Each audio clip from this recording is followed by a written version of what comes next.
50 metros abaixo de Tóquio existe uma catedral. Não há altar, não há bancos. Apenas 59 colunas de concreto erguendo-se no silêncio, cada uma com o peso de um prédio inteiro. E quando chove, ela salva milhões de pessoas.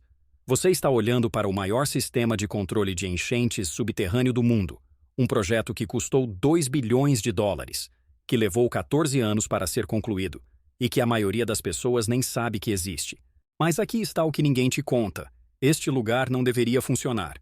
A engenharia por trás dele desafia a lógica, e a razão pela qual ele existe revela algo perturbador sobre o futuro das cidades ao redor do mundo.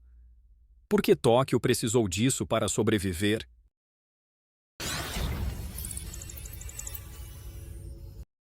Tóquio foi construída no lugar errado. Não estou exagerando.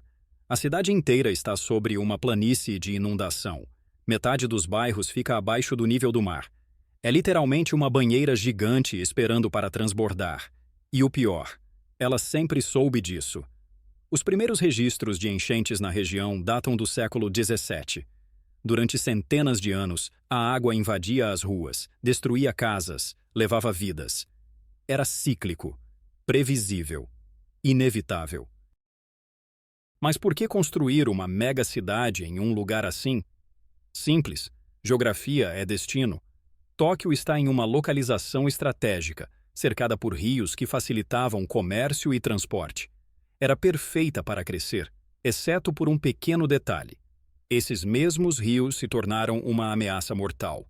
E então veio a urbanização acelerada do século XX. Concreto por todos os lados. Asfalto substituindo solo natural. Cada arranha-céu construído era mais uma superfície impermeável. A água não tinha mais para onde ir. Quando chovia, ela não era absorvida. Ela apenas se acumulava. E quando se acumulava o suficiente, a cidade afundava. Em 1991, um tufão atingiu a região. Milhares de casas inundadas.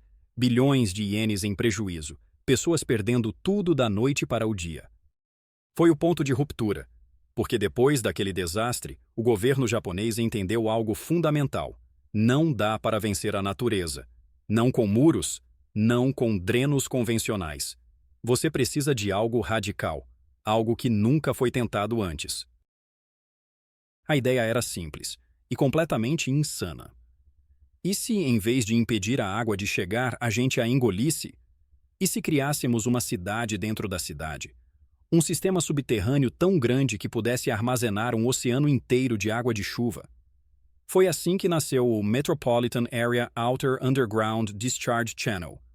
O nome oficial é intimidador, mas os engenheiros o chamam de outra forma: o Templo Subterrâneo. O projeto começou em 1992.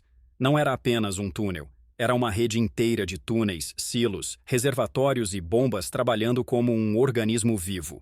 5 silos gigantescos, cada um com 65 metros de profundidade e 32 metros de diâmetro, conectados por 6,4 quilômetros de túneis subterrâneos. Tudo isso levando a um reservatório central que parece uma catedral de concreto. A capacidade? 670 mil metros cúbicos de água. Isso é o equivalente a 268 piscinas olímpicas, todas escondidas debaixo de uma das maiores cidades do planeta. Mas construir isso foi uma batalha contra a física. Os túneis precisavam ficar 50 metros abaixo do solo para evitar interferir com o metrô, cabos elétricos e outras infraestruturas. Mas 50 metros é profundo o suficiente para a pressão da Terra tentar esmagar tudo. Cada centímetro de concreto tinha que ser perfeito. Cada junta, cada curva, cada conexão, tudo calculado para suportar forças gigantescas. E tem mais. Os túneis são grandes o suficiente para comportar um avião comercial. Você poderia, teoricamente, voar um jato por dentro deles. Claro, ninguém vai fazer isso. Mas o fato de ser possível dá uma ideia da escala do projeto. Quando ficou pronto, em 2006, Tóquio tinha construído algo sem precedentes. Mas o verdadeiro teste ainda estava por vir. Agora vem a parte fascinante. Como você faz um sistema desse tamanho funcionar sem que ninguém perceba? Porque é isso que acontece. Durante uma tempestade, milhões de pessoas em Tóquio continuam suas vidas normalmente. Vão trabalhar, pegam o metrô, tomam café. E 50 metros abaixo delas, uma operação massiva está salvando a cidade. Funciona assim. Quando começa a chover forte, sensores espalhados pela cidade monitoram os níveis dos rios.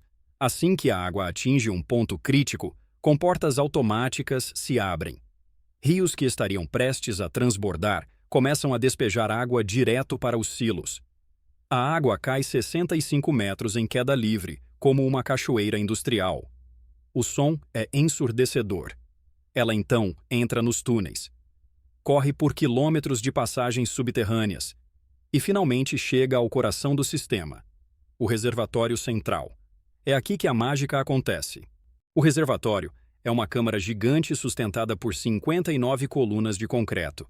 Cada coluna tem 18 metros de altura e pesa 500 toneladas.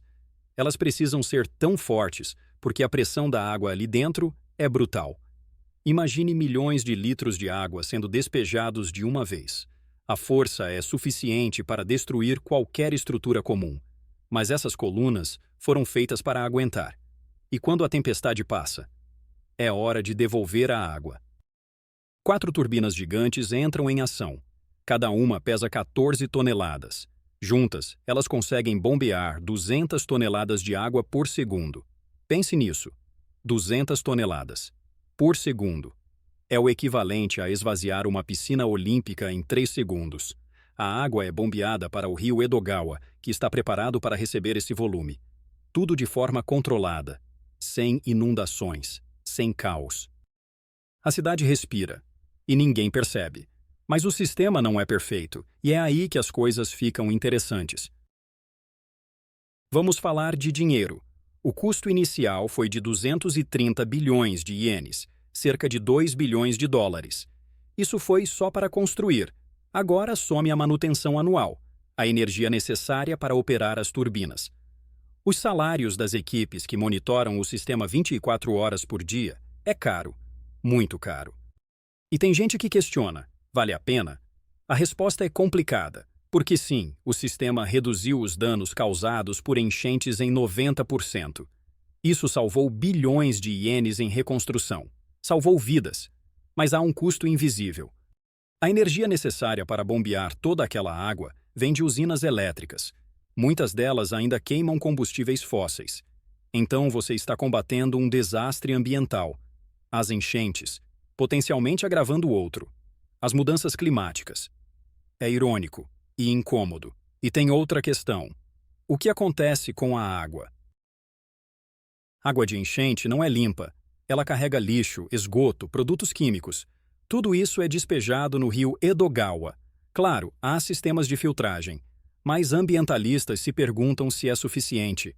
E a pergunta mais perturbadora de todas: isso vai durar? Porque o clima está mudando.